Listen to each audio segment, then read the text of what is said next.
एक बार फिर से संभल का जिक्र करते हैं, जहां पर संभल हिंसा को लेकर ब्रजेश पाठक ने क्या कुछ कहा है वो भी सुनिए। माननीय सर्वोच्च न्यायालय के निर्णय का हम सम्मान करते हैं, स्वागत करते हैं और न्यायिक जांच के भी आदेश दिए गए हैं। उच्च स्तरीय जांच भी चल रही है और लाइन ऑर्डर को हम मेंटेन करेंगे। किसी भी स्थिति में शांत व्यवस्था से किसी को खिलवाड़ करने की अनुमति नहीं है और जो भी दोषी होगा निष्पक्ष जांच के बाद उसके बाद कार्रवाई। जुडिशियल इंक्वायरी हो रही है निष्पक्ष।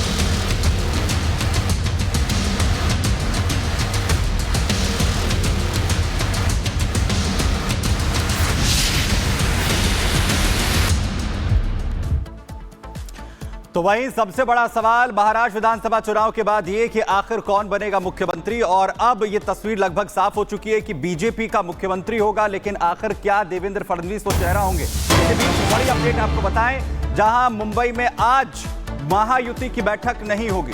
बड़ी जानकारी आपको दे रहे हैं। महायुति की बैठक जिस तरीके से होने की जानकारी सामने आ रही थी, तो वहीं आज मुंबई में महायुति की बैठक नहीं होगी। अब 1 दिसंबर की तारीख सामने आ रही है, जहां महायुति की यह बैठक होगी। एकनाथ शिंदे अपने गांव सतारा के लिए रवाना हो गए हैं। 1 दिसंबर को अब महायुति की यह बैठक हो सकती है और फॉर्मूला यहां पर पूरी तरीके से तय हो सकता है। मुख्यमंत्री के बाद आखिर किसके पास कौन से पोर्टफोलियो होंगे, इन तमाम चीजों को लेकर मंथन अब लगातार यहां पर चल रहा है। किसके हिस्से में कितने मंत्रालय आएंगे, इसे लेकर तीनों ही पार्टियों को महत्वपूर्ण जो जिम्मेदारियां दी जानी है महायुति के मद्देनजर, इस पर बैठक होनी है। लेकिन आज बैठक नहीं होगी। अब 1 दिसंबर को यह बताया जा रहा है कि महायुति की बैठक होगी। सतारा के लिए रवाना हो चुके हैं एकनाथ शिंदे, ये जानकारी भी सामने आ रही है। देखिए, महाराष्ट्र को लेकर सस्पेंस जो है वो अभी भी बरकरार है। बीते दिन एक बड़ी मीटिंग होती है, लेकिन उसके बाद भी नाम का ऐलान नहीं हुआ और अब आगे पोर्टफोलियोज को लेकर भी मीटिंग होनी थी, जो कि फिलहाल आज नहीं होगी। अब आपको ये भी सुना देते हैं कि बीजेपी के नेता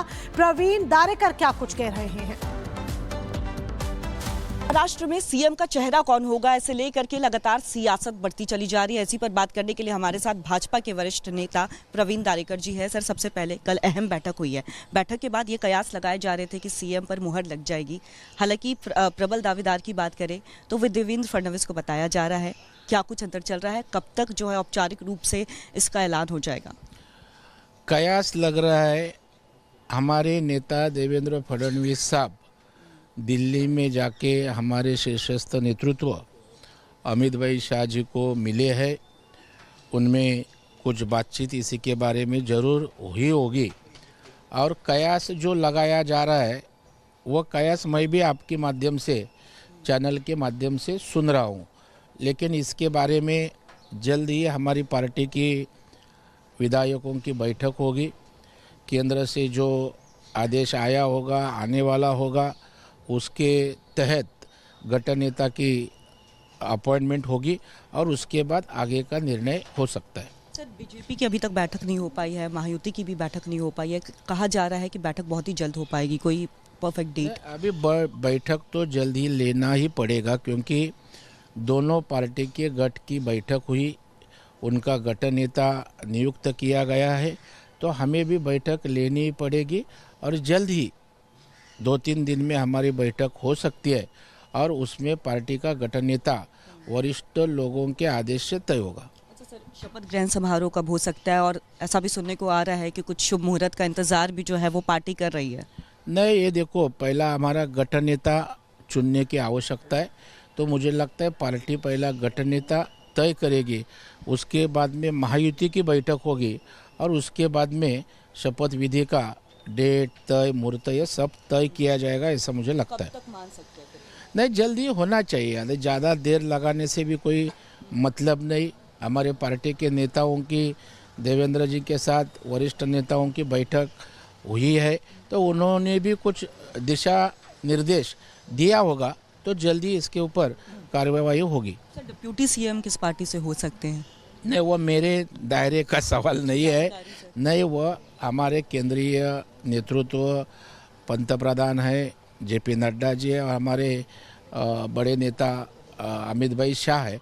इनका जो आदेश रहेगा केंद्रीय नेतृत्व का, और जो हमारी सहयोगी पार्टी है उनके नेता है, उनसे डिस्कस करके यह विषय पे मोहर लग सकता है।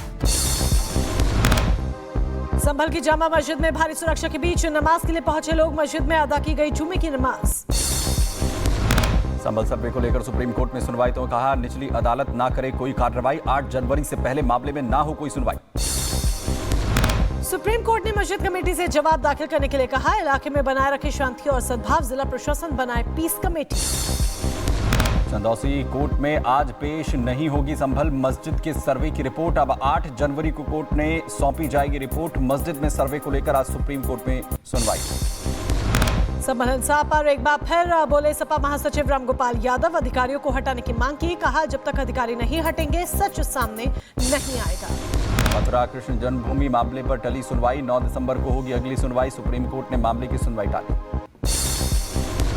लोकसभा और राज्यसभा की कार्यवाही शुरू होते ही विपक्ष का हंगामे के चलते दोनों सदनों की कार्यवाही 2 दिसंबर तक के लिए स्थगित की गई। महाराष्ट्र में 1 दिसंबर को होगा बीजेपी के विधायक दल के नेता का चुनाव, सूत्रों के हवाले से खबर, 2 दिसंबर को सीएम पद के लिए होगा शपथ ग्रहण। महाराष्ट्र के नए सीएम बनेंगे देवेंद्र फडणवीस, सूत्रों के हवाले से बड़ी खबर, अजीत पवार और एकनाथ शिंदे बनाए जा सकते हैं डिप्टी सीएम।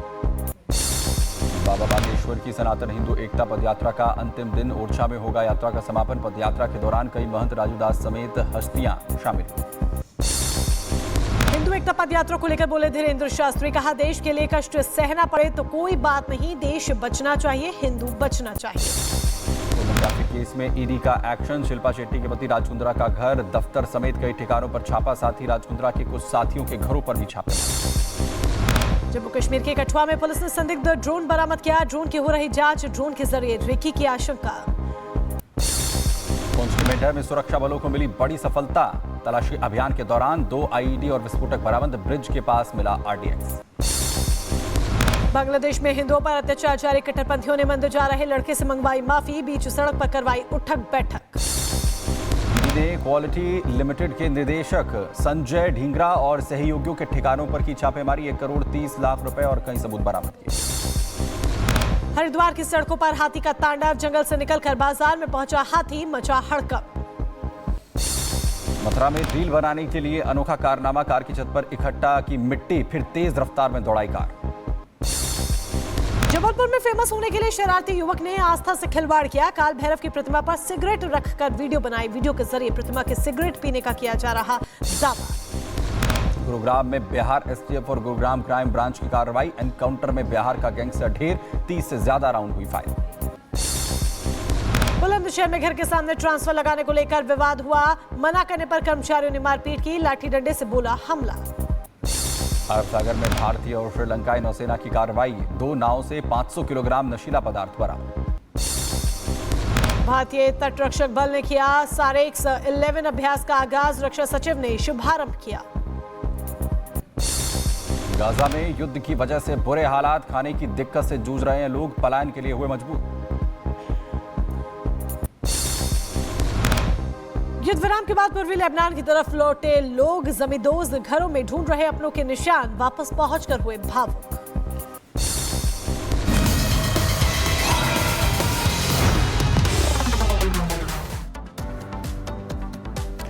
भाई बात संभल की, जहां पर तनावपूर्ण हालात हैं और दूसरी तरफ बयानों का दौर थमता हुआ नजर नहीं आ रहा है। तौकीर रजा की तरफ से भड़काऊ बयान एक बार फिर से दिया गया है। मौलाना तौकीर रजा भड़काऊ बयान देते हुए नजर आ रहे हैं, जिसमें तौकीर रजा शहीद बताते हुए नजर आ रहे हैं उन तमाम लोगों को जो हिंसा में शामिल थे। ये बड़ी जानकारी इस वक्त आपको बता रहे हैं। मौलाना तौकीर रजा की तरफ से भड़काऊ बयान यहां पर दिया गया है।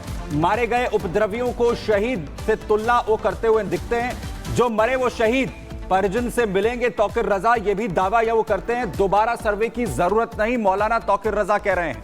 तो भड़काऊ बयान मौलाना तौकीर रजा की तरफ से दिया जा रहा है, जिसमें वो ये कह रहे हैं कि जो उपद्रवी मारे गए वो शहीद है।